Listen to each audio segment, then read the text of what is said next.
Alright, hello Regal Beagle 88 fans. I'm aka Michael. I'm here to transplant the clovers from a microgreen project I was working on, but due to my woman's work schedule, I couldn't make it to the place, so I had to let them grow, and I wasn't going to waste them. I don't have chickens to feed them to like some people do. But so these microgreens were growing a little longer than they needed to until they got some true leaves, and now they're matted together so much they're still wet. I could probably Well, here's a little tip and trick. Now, I'm going to take the container that I have these in. Okay, I tried to even this out a little bit. I'm a little OCD like that.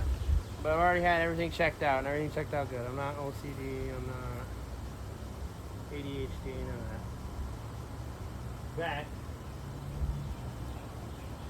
But everything seemed normal. So, me being a worrywart, I guess. But anyway, so if you take the container, this is the tip of one of the tips of this message or this video. Take this container.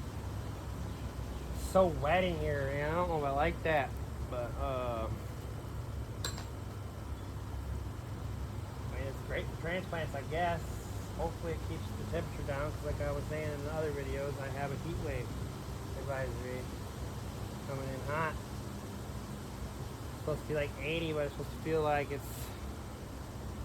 90s, 100s with absolute humidity.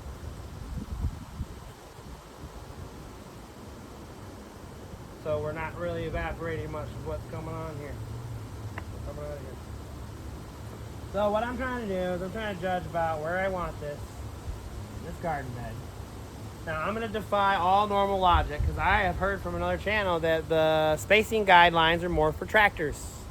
They're not so much for the actual spacing you need to grow things. So for all of you beginning gardeners that may think that, you don't know if you should do this or that, well, it won't hurt to try. Now, I'm going to freaking take out all these other wood chips and stuff that don't really belong in here.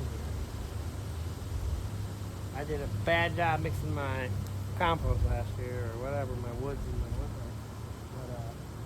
So I'm just basically trying to make sure that I have a good clear path for these things to take root beyond their natural container.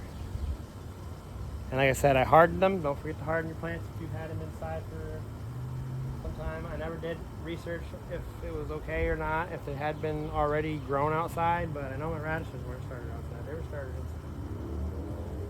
Or they were started outside under container and humidity and heat, but it ended up being a little different. See, look at that. That's how you know.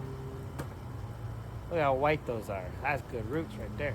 Now, my whole objective and my whole study on this whole project that I'm doing right now is I was going to see how well these plants can work together to grow, and see what the problem of overcrowding could be. Because there's no way I could control the crowd on this. See, I kind of smashed it down a little bit. That's kind of good. But clovers are supposed to be ground cover plants anyways. So like they would work better if you have like something to tower over them and shade them a little bit. Now I'm just trying to make sure the, dirt lines match up. They always say, or what I've always been taught or heard, it's supposed to match up the substrate level with the current level and make sure it's like even. And take a dense green forest for these guys. Roly-polies aren't too harmful to anything in here. They can be if they keep howling and they're like too much of them, I guess. But for the most part, they're not that bad. And see, this time I'll take this container right here. I'm gonna do the same thing. At least I know what I'm working with. They're exact same size, exact same everything. So I don't even need them that far now. But now that I don't have all those tops in the way, I can actually kind of see what I'm doing.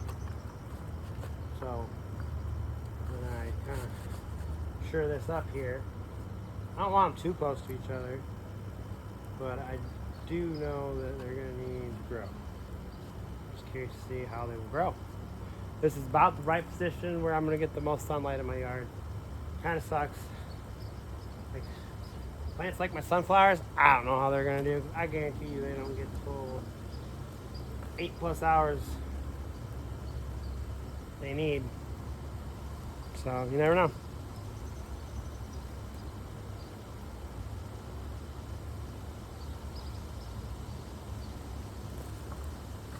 Also, I guess my yard is kind of not so blessed with the whole sandy loam, and I guess the way I made mine compost out of the ash and dirt, wood ash and dirt. Alright, so wood ash, dirt, green clippings, yard cleanup, waste, and some organic matter. Definitely could have supercharged it better with more organic matter, but alright. I'm learning as I'm going.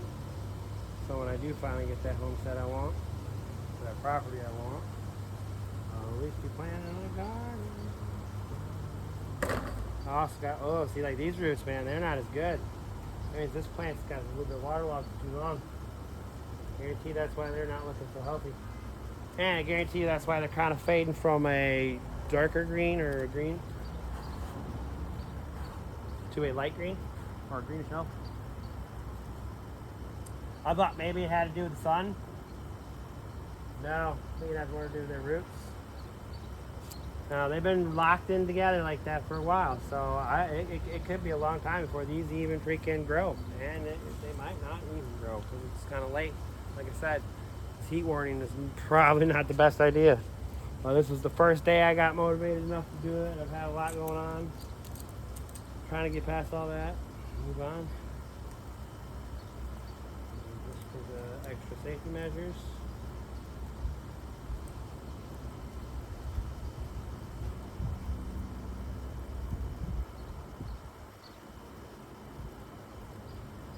I feel like I don't have enough dirt this year.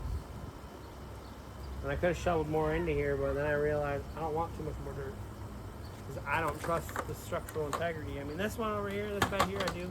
That one I don't. That was my first bed, and it was kind of wobbling and leaning. But anyways, I've already ranted and rambled long enough. So I'll have to probably break this video up or something. But, so that's it. Now I just water them in a little bit.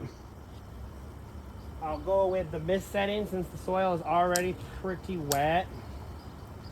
Like I said, the one root system was like beautiful. Like there's nothing wrong with them. But the other system, however, I was wrong. Put it that way. It was not as healthy and as good as the other one.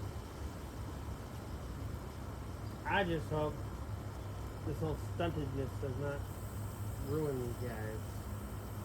It could ruin them too, and then we'll know, right? It's not really that bad a thing.